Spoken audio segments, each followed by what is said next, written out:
நேத்து எபிசோடு பார்க்கும்போது, அருண் பைபிள்ல வந்து பார்த்தீங்கன்னா, அந்த டமுக்கு டப்பா, டிமுக்கு டப்பான்னு சொல்லிட்டு ஒண்ணு பண்ணிட்டு இருந்தான்ல. அது வந்து ஆல்ரெடி பேசிட்டு இருந்தாய்ங்க. அது Twitterல வந்து பயங்கரமா வைரலா போயிட்டு இருக்குது. அது என்ன மேட்டர்ன்னா, இதுல என்னன்னா சாச்சனா வந்து உடம்பு இது அந்த ஃபீல் பண்ண உடனே போய் உட்காந்து வந்து முத்து வந்து போயிட்டு, இந்த கன்சோல் பண்ணது இதெல்லாம் வந்து பார்த்தீங்கன்னா, அருணுக்கு வந்து ரொம்ப ஒரு மாதிரி ஃபீல் ஆயி போச்சு. என்னமோ அந்த புள்ள நம்மள வந்து கூப்பிடவே இல்லையே! விசிபிலிட்டியான ஒரு விஷயம் நடந்துருச்சு. அந்த பொண்ண வந்து எல்லாரும் கலாய்ச்சுட்டாய்ங்க. அதுக்கப்புறமேட்டு கூப்பிட்டு இவன் உட்காந்து கன்சோல் பண்ணிட்டு இருக்கானே! அப்படிங்கிற மாதிரி. ஆனா, அருண் பேசின விஷயமும் உங்களுக்கு தெரியும்ல. எதுக்கு ஒரு வாட்டி கேட்டுலாம் கேட்டுறலாம். உங்களுக்கு நல்லா பேச வருதுன்னு நினைச்சிட்டு இதெல்லாம் பண்றான் சார். உண்மையிலேயே சொல்றேன், வெளியில யாராவது பார்த்துட்டு இருந்தாங்கன்னா இவனை கண்டுபிடிச்சிருவாங்க சார். என்னத்த கண்டுபிடிப்பாய்ங்க? அருண் சொல்றது பாருங்க, வெளிய யாராவது பார்த்துட்டு இருந்தாங்கன்னா, முத்துவ கண்டுபிடிச்சுருவாங்களாம். அருண் இதுல எக்ஸ்போஸ் ஆயிட்டு இருக்கிறது வந்து பார்த்தீங்கன்னா, நம்மளுடைய பழைய ஹார்லி குயினுடைய நம்ம பயவுள்ள அருண் தான் வந்து எக்ஸ்போஸ் ஆயிட்டு இருக்கிற மாரி எனக்கு தோணுது. ஒரு நாள் மாட்டுவான் பாருங்க, இவன் பேசுற பேச்சு, அடிக்கிற டப்பா டப்பா சரிதான். இவன் தனக்கு நல்லவனா கட்டிக்கிறதுக்கு என்ன வேணாலும் பண்ணுவான். டப்பா டபுக்கு டப்பா, டப்பா கிடையாது, டபுக்கு டப்பா டபுக்கு டப்பா டபுக்கு டப்பா. டம்முக்கு டப்பாவா? ஏங்க என்ன விஷயம்னா, அருணுக்கு வந்து என்னடா இவ்வளவு தூரம் நம்ம வந்து என்னமோ உருட்டிக்கிட்டு இருக்கோம். டாஸ்க்ல அவ்வளவு தூரம் எஃபோர்ட் போடுறோம்.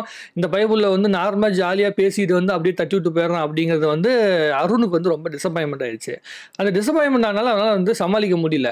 பிளஸ் வந்து அந்த சாச்சனா விஷயத்துல வந்து பார்த்தீங்கன்னா, அந்த பையன் வந்து போய் கன்சோல் பண்றேன் அப்படிங்கிறது, அதுக்கப்புறமேட்டு போயிட்டு அந்த இது பண்றது, என்ன சொல்றது, மத்தவங்கள போய் கேன்வாஸ் பண்றது, அதெல்லாம் ரொம்ப ஈஸியா முத்து பண்ணிடுறான் அப்படிங்கிறது. சாச்சனாக்கு என்னன்னா, தான் பண்ண தப்பு தெரிஞ்சு போச்சு. தெரிஞ்ச உடனே எல்லாருமே வந்து ஓவரா கேள்வி கேட்கறாங்க அப்படிங்கிறது அந்த பொண்ணுக்கு மண்டையில ஏறிக்கிச்சு. மண்டையில ஏறின உடனே என்ன பண்ணுதுன்னா, சரி நமக்கு வந்து தான் வந்து இது இப்படியே விட்டுட்டோம்னா நம்மள போட்டு பொளந்துருவாய்ங்க அப்படின்னு சொல்லிட்டு உடனே அழுதுருச்சு. அப்ப முத்து வச்சு பேசும்போது அந்த பையன் கொஞ்சம் அந்த இடத்த அந்த சிச்சுவேஷனை கொஞ்சம் கரெக்டாக ஹேண்டில் பண்ணுவோம் அப்படிங்கிறனால சாட்சி நான் வந்து அந்த கூப்பிட்டு வந்து முத்துக்கிட்ட வந்து பேசினது. ஏன்னா இன்னொரு விஷயம் யோசிச்சு பார்த்தீங்கன்னா, இந்த புள்ள பண்ற எல்லா தப்பையுமே எல்லாருமே கேள்வி கேட்டாங்க. கொஸ்டின் பண்ணாங்க. முத்து மட்டும் கேள்வி கேட்கல. ஏன்னா, அந்த பொண்ணு ஒரு அந்த பொண்ணு விளையாடுது. அது பண்றது தப்பு இருக்கு. அத வந்து அந்த பையன் என்ன சொல்றான், தன்னோட கேம் ஆடிக்கிட்டு தான் அந்த பொண்ணுகிட்ட வந்து இது பண்றான். குறையும் சொல்றாய்ங்க. ஆனா, அத வந்து அந்த பொண்ண ஹர்ட் பண்ற மாரி அவன் சொல்றதில்ல. அவளுக்கு அவ்வளவுதான் மெச்சூரிட்டி இருக்கு அப்படிங்கிற பட்சத்துல, அதுக்கு தகுந்த மாரி நம்ம சொல்லி புரிய வைக்கலாம் அப்படின்ட்டு. ஆனா சாச்சனா வந்து ரொம்ப சாதாரணமா சின்ன பொண்ண ஹேண்டில் பண்றது தப்பு. அருண் வந்து பார்த்தீங்கன்னா, இவ்வளவு உணர்ச்சி வசப்படுறதும் ரொம்ப தப்பு. எனக்கு தெரிஞ்சு தீபக்கும், முத்துவும் தான் வந்து அந்த பொண்ண வந்து ஒரு கண்டஸ்டன்ட்டா வந்து ஹேண்டில் பண்றாங்க. இந்த புள்ள என்னன்னா வந்து அந்த விக்டம் கார்டுன்னு சொல்லுவாங்கல்ல, ஐய்யயோ! என்ன போய் பண்ணிட்டாங்களே, நான் வந்து சாரி கேட்டேன் அப்படி இப்படின்னு சொல்லிட்டு. அது அடுத்த வீடியோ வருது. ஒரு குறும்படம் பார்த்துடலாம். நம்ம குறும்படத்த நேரடியா போட முடியாது. வாய்ஸ் மட்டும் தான் போட முடியும். அந்த சாரி கேட்டாங்களா இல்லையாங்கலாம் உங்களுக்கு தெளிவா தெரிஞ்சிரும். ஆனா சாச்சனா சாரி கேட்கல. நம்ம ரஞ்சித் அண்ணன் வந்து ஒரு பெரிய தப்பு பண்ணிட்டாரு. அத பத்தி நம்ம பேசுவோம். ஆனா அருண் வந்து நேத்து வந்து ஃபீல் பண்ணது டமுக்கு டப்பாங்கிறது வந்து அருண் தனக்கு தானே அடிச்சுக்கிட்ட சாவு மணி மாரி தான் தெரியுது.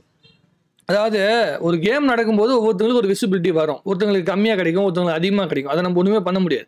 ஆனா நல்லா நோட் பண்ணி பார்த்தீங்கன்னா, நேத்து கைத்தட்டு வாங்கும்போது, ஆரம்பத்தில கைத்தட்டு வாங்கும்போது அவங்களுக்கே வந்து ஒரு மாரி இதா இருந்துச்சு. அருண் கைத்தட்டு வாங்கும்போது, அருணோட முகத்தில இருக்கிற சந்தோஷத்த பார்க்கும்போது எனக்கே ஆச்சரியமா இருந்தது. என்னடா பையன் ரொம்ப சந்தோஷமா இருக்கானே! பரவாயில்லையே! ஜாலியா இருக்காய்ங்க அப்படிங்கிற மாரி. அதாவது அத எதிர்பார்த்து காத்துட்டு இருக்காய்ங்க. முத்துக்கு வந்து அது கைத்தட்டு வந்து கிடைக்கும். அது மட்டுமே நிரந்தரம் கிடையாது அப்படிங்கிறத அந்த பையன் புள்ள புரிஞ்சிருக்கான். அந்த நீங்க மத்தவங்களுக்கு கைத்தட்டு வாங்கும்போது, முத்துக்கு கைத்தட்டு வாங்குறதுக்கும் இடைப்பட்ட வித்தியாசம் அப்படிங்கிறது வந்து பயங்கரமான ஒரு புரிதல் நமக்கு இருக்குது. அதுதான் வந்து தெரிஞ்சுக்க வேண்டிய விஷயம். அத வந்து பல பேர் வந்து புரிஞ்சுக்கல அப்படின்னு நான் நினைக்கிறேன். முத்துக்கிட்ட இருந்த அந்த புரிதல் வந்து மத்தவங்க கிட்ட இல்லை அப்படிங்கிறத வந்து நம்மளால வந்து தெளிவா தெரிஞ்சுக்க முடியுது. பட் ஆனா இது அருண் வந்து இதே ரூட்ல போயிட்டு இருந்தாங்கன்னா, அருண் விசிபிலிட்டில இருப்பாப்புல. பட் ஆனா நீங்க அந்த ஜெயிக்கணும் அப்படிங்கிற இடத்த நோக்கிலாம் வந்து கண்டிப்பா நகர்த்த முடியாது. அதுக்கான வாய்ப்புகள் மிக கம்மி. சாச்சனாக்கு கன்சோல் பண்ணதா இருக்கட்டும், இல்ல வந்து மஞ்சரி விஷயத்துல வந்து அந்த பொண்ணுக்கு வந்து சப்போர்ட் பண்ணான்ல. மஞ்சரி வந்து டாஸ்க் குடுத்தது முத்துக்கு. அப்போ வந்து குறுக்க வந்து நான் பேச வரதுக்கு முன்னாடி வந்து எதுவுமே நடக்கல. இவன் பாட்டுக்கு வந்து அந்த புள்ளைக்கு சப்போர்ட் பண்ண மாட்டான். அது மஞ்சரி அவனோட ஃப்ரெண்டுங்கிறனால, சரி ஆல்ரெடி கேள்வி கேட்டுட்டாங்க. அது வந்து சபைக்கு வந்துருச்சு. எல்லாருமே அதில இருக்கிற மிஸ்டேக்ஸ சொல்லிட்டாங்க. சொன்ன பிறகு நம்மளும் இது எக்ஸ்ட்ரா வந்து ஊதி விட்டோம்னா, மஞ்சரிய போட்டு வந்து ரொம்ப பிரஷர் பண்ண மாரி இருந்தா, அத ஃப்ரெண்டையே வந்து ரொம்ப இதா பண்ற மாரி தோணுங்கிறனால, அத அப்படியே பூசி முழுகி அப்படியே மேக்கப் பண்ணிட்டான். முத்து. அதுதாங்க விஷயம். அவன் என்ன பண்ணான், கேம் ஆடுறான். அந்த கேமுக்குள்ள வந்து நம்ம வந்து அத சரி பண்ணணும். கேமுக்குள்ள வந்து கிண்டல் பண்ணணும். அந்த சபையில போய் உட்கார்ந்திருக்கும்போது சனிக்கிழமை உட்கார்ந்துகிட்டு, அப்ப மட்டும் அந்த வீரத்த காட்டிட்டு இருக்கனால பிரயோஜனம் இல்லை அப்படிங்கிறது வந்து முத்துக்கு தெரிஞ்சிருக்குது. ஸோ ஏன்னா அந்த டாஸ்க் நடக்கும்போதே வந்து இருப்பா, இருப்பா. அதான் நான் கால் வலிக்குதுன்னு சொல்லிட்டு வந்து இருப்பா, இருப்பான்னு சொல்லி அந்த பையன் வந்து கன்சோல் பண்ண வரான். அதாவது நார்மலைஸ் பண்ண வரான். பண்ண வரதுக்குள்ள வந்து அருண் உள்ளுக்குள்ள பூந்து வந்து இஷ்டமேனிக்கு பேசினது தான் அது ஒரு பிரச்சனையா மாறுச்சு. அதை வந்து எப்படி தான் மேலே வருகின்ற அந்த நெகட்டிவிட்டியை அதை அப்படியே வந்து திருப்பத்துக்கு அவங்க உட்காந்து எக்ஸ்பிளைன் பண்ணி மஞ்சரி கூட நின்றுட்டு வந்து எக்ஸ்பிளைன் பண்ணும்போது எல்லாருமே அதை வந்து கரெக்டாக ஏற்றுக்கிற இடத்துக்குள்ள கொண்டு வந்துட்டாங்க. முத்து பேச ஆரம்பிச்சோன்னா விஜய் சேதுபதியே பேச நிறுத்திட்டு ஃபுல்லாக பேசுகிற அளவுக்கு வந்து கொண்டு வந்துட்டாப்ல. ஸோ தான் நினைக்கிறத வந்து உடனே வந்து முத்து சொல்லி முடிச்சிட்டான் அப்படிங்கிறத வந்து அவங்க புரிஞ்சுக்கிட்டாங்க. என்ன நடக்குது, கேம் வந்து மக்கள் வந்து எப்படி பார்த்துட்டு இருக்காங்க அப்படிங்கிற அந்த பல்ஸை வந்து முத்து பிடிச்ச விஷயம் ரொம்ப அட்ராக்டிவாக இருந்தது. அதெல்லாம் வந்து அருணுக்கு வந்து புரியலை. வெளியே வந்தாங்கன்னா வந்து முத்துவை கண்டுபிடிச்சிட்டாங்க. கண்டே பிடிச்சா கூட அந்த பையன் நல்லா கேம் ஆடுறான்னு சொல்லி தான் விட்டுருவாங்க. அதாவது முத்து தப்பே பண்ணால் கூட அந்த தப்பில் வந்து என்ன சொல்கிறேன்னா கேம்னு அப்படி தான் இருக்கும் அப்படிங்கிற அந்த மனநிலை கொண்டு வந்துட்டேன்.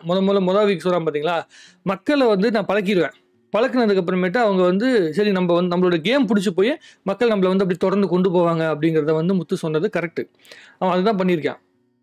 ஆடியன்ஸோட அந்த மனநிலையை வந்து மேனிப்புலேட் பண்ணியிருக்கான். அது மேனிப்புலேட் பண்ணது கொஞ்சம் கேம் ஓரியன்டாக மேனிப்புலேட் பண்ணாலும் அந்த பையனுக்கு வந்து ஒரு பாசிட்டிவான இம்பாக்ட் உருவாயிட்டு இருக்கு அப்படிங்கிறது நான் யோசிக்கிற விஷயம். உங்களுக்கு என்ன தோணுங்கிறது நீங்கள் வந்து கமெண்ட் எழுதுங்க. அடுத்த வீடியோவில் பார்ப்போமே. அது எனக்கு தெரிஞ்சு இதே ரூட்டில் போயிட்டு இருந்தானா முத்து வந்து ஃபைனல் ரவுண்ட் வரைக்கும் ஓடிடுவான். இதே ஆங்கிளில் போயிட்டு இருந்தானா. ஏன்னா டாப்பில் அந்த பையன் தான் இருக்கான். சௌந்தர்யா கூட கொஞ்சம் டவுன் ஆயிடுச்சு. ஆனால் இந்த பையன் வந்து அப்படியே எங்கே வந்து கம்மியாக பேசணும் அப்படின்னு தெரிஞ்சிருக்கான், எங்கே அதிகமாக பேசணும் அப்படின்னு தெரிஞ்சிருக்கனால முத்துக்கு வந்து அப்படியே விசிபிலிட்டி வந்துட்டே இருக்குது. கண்டிப்பாக முத்துக்கு வந்து ஒரு நல்ல ஸ்பேஸ் கிடைக்கும் அப்படிங்கிற மாற்றுக்கருத்தே கிடையாது. என்னை பொறுத்த வரைக்கும் அருண் இதே ரேஞ்சில் விட்டுட்டு இருந்தானா வெளியே இருக்கிற அந்த அவங்களுடைய ஹார்லி குயின் இருக்காங்கல்ல, அவங்ககிட்ட சீக்கிரம் போய் சேர வேண்டிய கட்டாயம் வந்துடும் அப்படிங்கிறது தான் எனக்கு புரிஞ்ச விஷயம். உங்களுக்கு என்ன தோணுதுங்கன்னு வந்து கமெண்ட் எழுதுங்க.